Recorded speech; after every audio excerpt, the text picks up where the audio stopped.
You heard I'm head of cabinet of the vice president for promoting the European way of life, with all that this means, Vice President Margarita Schinas. But in my previous life, and before I was in digital, I was director for consumers. So you can imagine how often I was in your offices. Are they still in Rue Narvien? Or, yeah, you see, still remember. And I've done a lot of work with you, and it was always about commitments. Because I truly believe that as European Commission, as much as we have the obligation to implement the law and to make sure you all apply the law, we also have the obligation to work with you in areas where legislation may not be the best, but where we can work to make changes for a better world. And this is what the Pact for Skills is about. And this is the second reason why I'm very happy to be here. Because as I mentioned, the Vice President I have the honor to work with has this huge portfolio that encompasses anything from migration and security to skills, education, health, and that allows us to work on skills actually together with Commissioner Schmidt and his services, DG Employment, on many issues, and to be able to bring in the area of skills also our experience from the rest. And the first time we did it was when we were dealing with COVID, because COVID was a big hit for Europe in our economy and our society, for sure.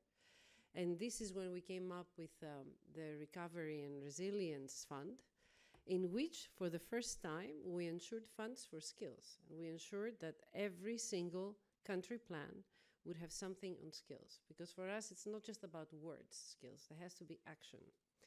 And it was easy, relatively easy for us to do that because we had already adopted the agenda on skills at the beginning of the COVID crisis in July 2020. It was one of the very first emblematic communications of Vice President Schinas with Commissioner Schmidt.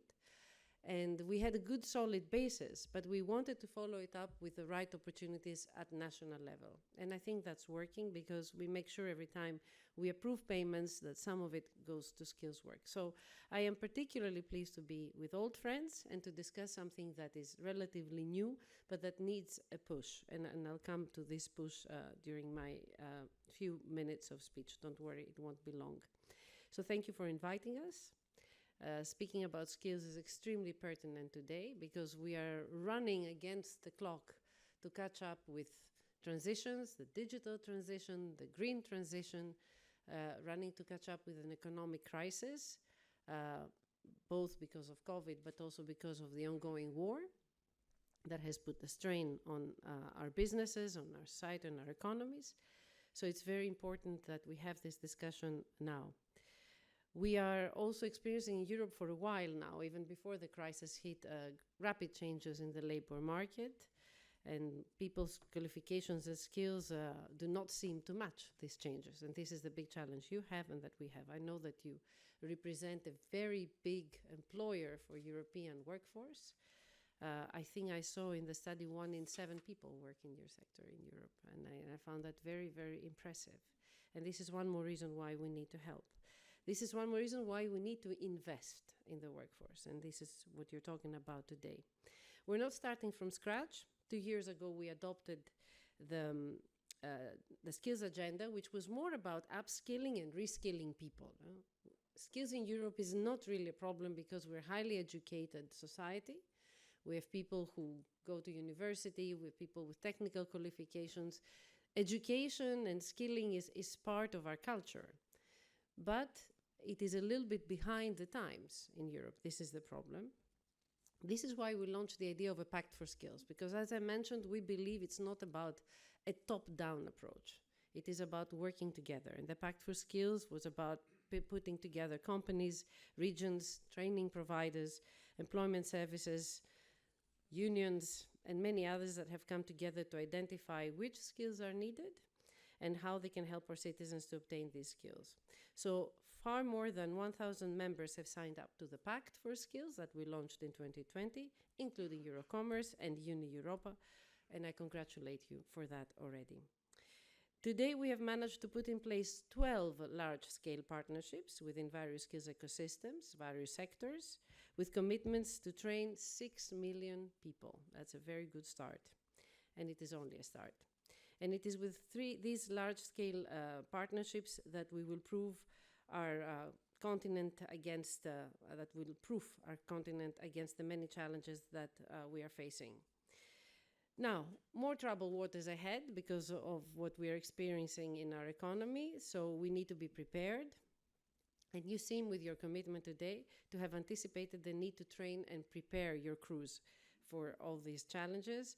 The world of tomorrow will certainly be very different, and we need all these efforts that you are putting yourselves on. Now, a very big help, I think, for you will be the fact that, as you know, our president announced in the State of the Union address of this year in September that 2023 will be the European Year of Skills. Quite unexpected, I think, for many of you. We had done a lot of work for that, but we decided that this is the only useful, meaningful, practical, tangible way to address the gaps and to reinforce our economies. So how are we going to do that? How are we going to prioritize our work around the European Year of Skills? First, to have better investments in skills, not just more investments, but that the investments become more effective and inclusive, transforming into concrete training and upskilling to unlock the full potential of the European workforce. Second, to make the skills more relevant. I mentioned already greening and digitalizing, by cooperating closely with social partners, which is what we're doing here today, companies and all relevant stakeholders. Third, to match people's aspirations with labor market needs and opportunities. And fourth, to attract people from third countries through our work through our international partnerships with the skills needed for the Union.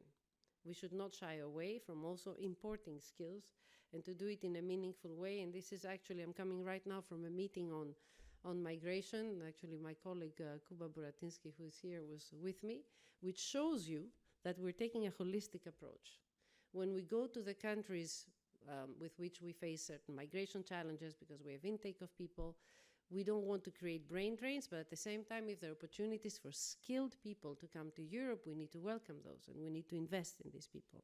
So we're working really at all levels, and this is an opportunity of this big portfolio on the European way of life. For this year of skills to be a success, we also need to hear from you. We need to hear from you on how we can maximize our ongoing efforts and to create a more structural, closer dialogue between labor markets and needs. And we also need to hear the needs of your industry, the specific needs of your industry. And we're talking here about millions of employees, as I mentioned, so it is important that we have you on board. We don't see this as a problem, at least not yet, but rather as an opportunity, because after all, because of everything that is happening, like the digital transition, things can only get better. So we are presented here with an opportunity to have a more educated, more specialized, and more productive workforce, contributing to the growth of our economy. And as the biggest employers in the EU, the wholesale and retail sector has a unique responsibility towards this workforce to ensure that no one is left behind and that you continue to play a vital role in the supply of our economy and the life of our local communities, because you're also a social contributor and this should not be underestimated. We believe truly in the dialogue. We are very pleased that this partnership that we applaud brought together Eurocommerce on the one hand and Uni Europa on the other. This is teamwork. Opening up even further will be even better and will bring more players and more support in the partnership, because this is only the start. Addressing the skills challenges in Europe is about joining forces for everyone across the whole ecosystem. So we hope to see as many stakeholders as possible. We won't stop our efforts also on vertical approaches and vertical sectors. You know that we announced also that we will be proposing in 2023 an academy for cybersecurity skills. And I think this is not just relevant. I tend to speak about that to the security stakeholders. But I realized coming here today how relevant it must be for you, because many of you operate in systems that are becoming more and more digital, if not already. You are all very vulnerable. We see that in our cyber attacks and the threat landscape reports that we get. We see that the retail and the wholesale sector are often hit and are vulnerable. So you will also need skilled workforce for that, to protect yourselves, to meet this challenge. And this is certainly workforce we don't have in Europe. And not only in Europe, there's the same problem across the Atlantic and in other parts of the world. So this shows that we will also not shy away from launching individual skills initiatives to address specific gaps. So you can count on us to work further with you. And with these words, I welcome truly what is happening here today, this new partnership.